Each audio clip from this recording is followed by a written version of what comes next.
Hi, it's Mr. Zachary. Here's the solution for number 29. It's a small package that falls out of a window or is dropped out of a window. Its weight is 8 newtons, so we know that the force of gravity on it is 8 newtons. And it says that air resistance is a significant force. Gives you the velocity versus time data, and in A, you are supposed to put that data in Google Sheets and graph it. So that's what I did. Here's the data, and here's what the graph looked like for me. If you look here, it looks like the, part B, look at the shape of the graph and what does it tell you about the package, the speed of the package as time progresses. And if I look at this, the speed, which is the velocity, is going up, and then it levels out at 31 meters per second. And so what it looks like is that it is speeding up, speeding up, speeding up, speeding up, speeding up, and then goes at a constant speed. This constant speed for the package must be its terminal velocity. Terminal velocity is the fastest that it will go before air resistance exactly matches the force of gravity on it. B, what does it tell you about the acceleration? Is the acceleration constant or not? Explain your reasoning. Well, the acceleration on a velocity versus time graph, the acceleration is the slope of the line. So if I were to connect these points, point to point to point, the slope of the line is decreasing here to the point that when it gets to 5 seconds, the slope of the line would be 0. So the acceleration is also decreasing. So if the slope of the line is decreasing on this type of graph, the acceleration is decreasing until the acceleration becomes 0 in this section. So no, the acceleration is not constant. You can also see it by here. If you were to calculate in between 1 and 2 seconds and 2 and 3 and 3 and 4, you would get different numbers for your acceleration. D. Let me do this because I have answers for those.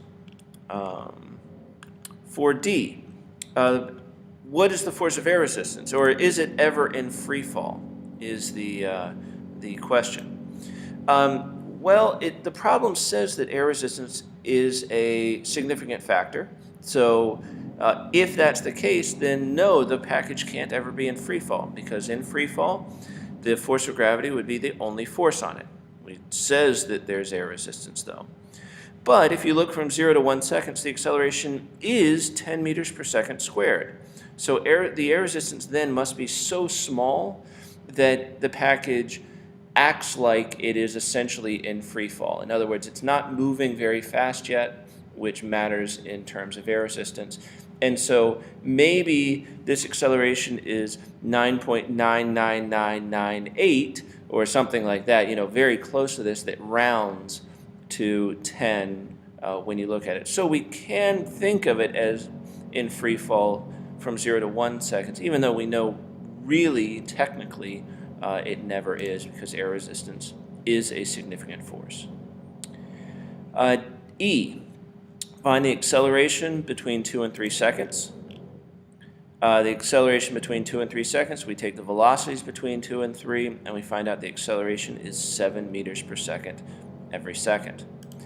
F, find the force of air resistance during that time. Well, if we know the acceleration, and that's 7. Here's our force diagram, the force of air resistance. Here's the force of gravity. We've never been asked, actually, the mass of the package. Force of gravity, the weight of it is 8 newtons. So to find the mass, we find out that the mass of it is 0.8 kilograms. Looking at that, the mass and the acceleration, we know that this side is 5.6 and this is 8, so the force of air resistance must be 2.4 newtons. Now, you could say negative 2.4 or positive 2.4. You could say that this is negative 8 and this acceleration is negative 7. That's fine. What I care about are the numbers and knowing what's going on, that these are opposing each other, and that the package would be accelerating down. And so whatever sign this has, this has. And G, find the force of air resistance between 6 and 7 seconds. Well, between 6 and 7 seconds, the acceleration is 0. Therefore, the sum of the forces is 0. Therefore, the forces must be equal at that point, in between 6 and 7 seconds, because if it has the sum of the forces is 0, then if this is 8, that has to be -8.